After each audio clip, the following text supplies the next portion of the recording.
Hello everybody, this is just a second little tutorial about your layout. So these are just some tips and tricks I've learned. But in order to, so let's say you are ready to add mapping elements now. You can go up here, you can draw a little box for your north arrow. Yay! You can add your scale bar. Usually these elements are a little bit easier to add and manage. Make them a little bit prettier. Make sure that when you do these things, you're selecting the map frame you want and then selecting your north arrow. If I select this one, let's say these are at different scales, they're going to be a little bit different. If I say activate this map, zoom in a lot, go back, I want to make sure I have this one selected when I select scale bar. And then that's going to be a different range than our scale bar up there, right? So a lot of people will accidentally select this one, draw scale bar, and it'll be wildly off. So just know that.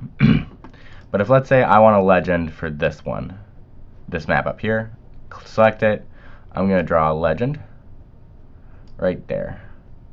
But it has all this ugly stuff on it, right? What is Benton 2000, this and that, blah, like that's gross.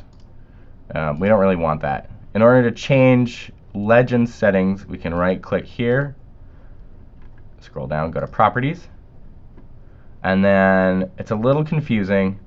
We can scroll down and we can go to show properties again, and I'm going to uncheck layer name, I'm going to uncheck headings, and then I can go back here. I can look at title, I can click show.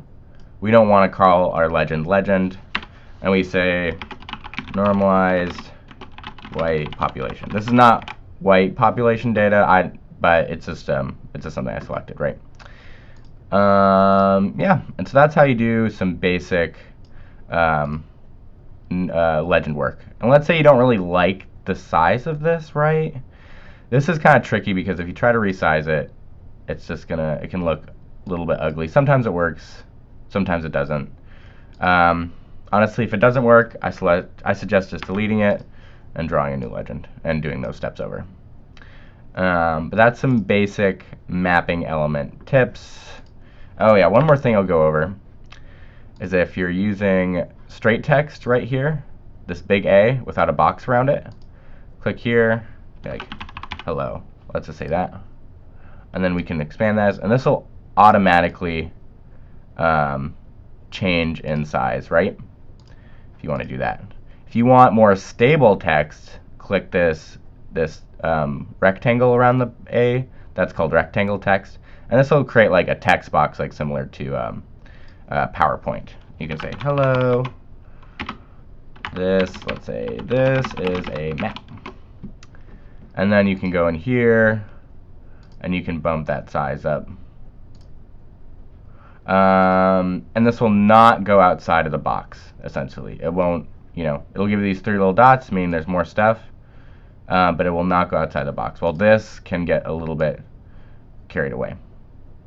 Okay, that's some quick layout tips.